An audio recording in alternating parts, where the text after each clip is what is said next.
Hello and welcome to the channel. Nigerians are known for their patience and tolerance. It is quite remarkable, really. Just like the presidential candidate of Labour Party LP, Peter Obi, pointed out a few days ago during an interview with Arise TV, Nigerians are too quick to accept a situation and declare it as the will of God. Before the sham election of 2 weeks ago, it was fuel crisis. That has not even abated when Naira crisis entered the fray. As usual, Nigerians persevered with the hope that the 2023 election would produce a presidential candidate that the people actually want. Again, that did not happen. But as Nigerians always come out to say after every disappointment, we move. Subscribe, like, share, comment. Thank you. Thoughts on our national trauma. For Nigerians, these are not the easiest of times. RP faces are rare because the mood is indignant. Adults, male and female, have stripped naked inside banking halls, demanding their cash. Fight breaks out routinely on queues before ATMs that dispense only measly amounts. Small businesses have quietly folded up, at least in the meantime, because of low patronage occasioned by the cash crunch. Fuel queues disappear for only a few days, and then the filling stations run dry for weeks amid official explanations that don't quite make sense to anyone anymore. Nor do citizens feel safe and secure in cities, on the farm, or on the highways. Had the epileptic public power supply and the excruciatingly high cost of living, and it is easy to read the nation's mood. But there was hope on the horizon with the 2023 general elections.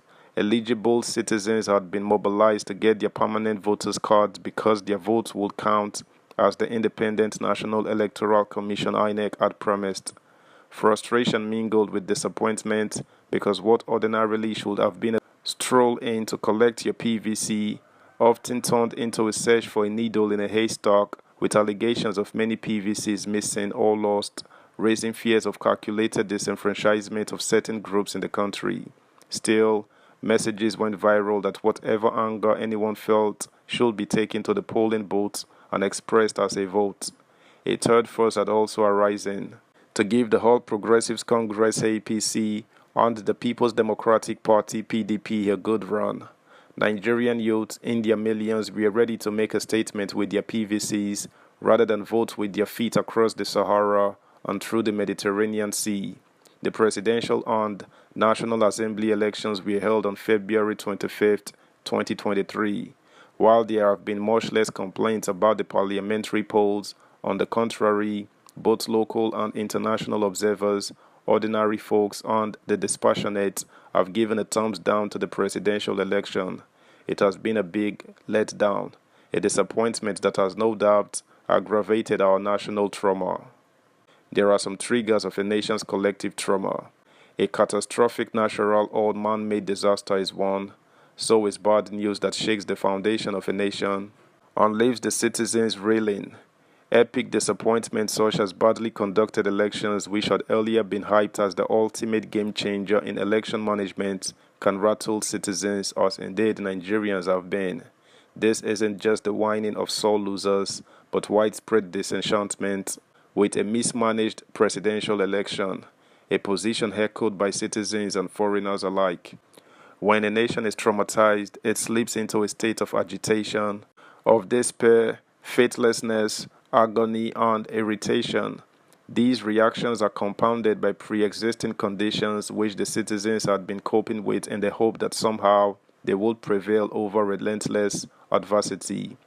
I am aware of the legendary Nigerian spirit of resilience, of which it is often said, in praise of the uniqueness of Nigerians, that there are few, if any, nations on earth whose citizens are battered by trauma after trauma without suffering a national meltdown. Nigerians have a thick skin. Our endurance in the face of adversity is rare on earth.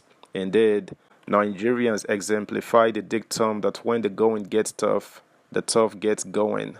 Yet, the point is inescapable that when a people suffer from repeated or prolonged trauma, it becomes difficult at some point in the future to rally the same traumatized citizens to a collective national cause.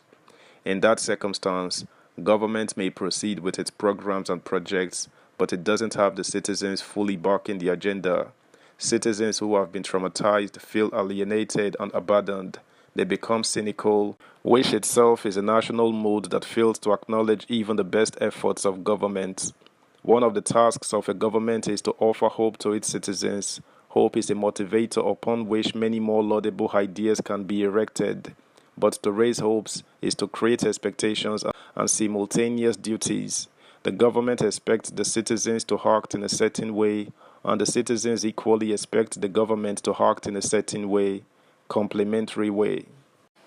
When citizens are frequently let down by their governments, institutions, and persons, the cut is deep. The pain enduring and the trauma leaves a scar. Traumatized citizens have limitations in creativity and productivity. They might trudge along under the weight of their trauma and post the appearance of resilience, but they labor under the constraints of their collective trauma. The cost is often expressed as a loss of faith in systems and the recourse to self-help and shortcuts which in the end undermine the whole system, since shortcuts often imply non-compliance with rules and the concomitant lawlessness that pervades the land. A time of national trauma calls for empathetic leadership whose words and reassurances can be a soothing balm. A time of national agony isn't one for partisan triumphalism. Rather, it is a time when true leadership reaches out with wide open arms to embrace all and declare that we are in pain together, we weep together, and together we shall pull ourselves up and overcome. It is also a time for family, friends, associates, and communities to offer one another psychosocial support so we can collectively pull out of the national trauma. Yes, we have been let down by our government's institutions. We cannot afford to let each other down. As Sharon Salzberg reminds us, resilience is based on compassion for ourselves as well as compassion for others. Beyond the healing gestures highlighted above, getting out of a national trauma also requires accountability. Whether man-made or natural catastrophe, pertinent questions must be raised and reasonable and cogent answers must be demanded. How prepared was the country for a disaster? What was the response as the disaster struck or unfolded? Lessons to prepare for the future and sanctions for officials who were negligent or tardy are the overriding considerations for such post-mortem evaluation.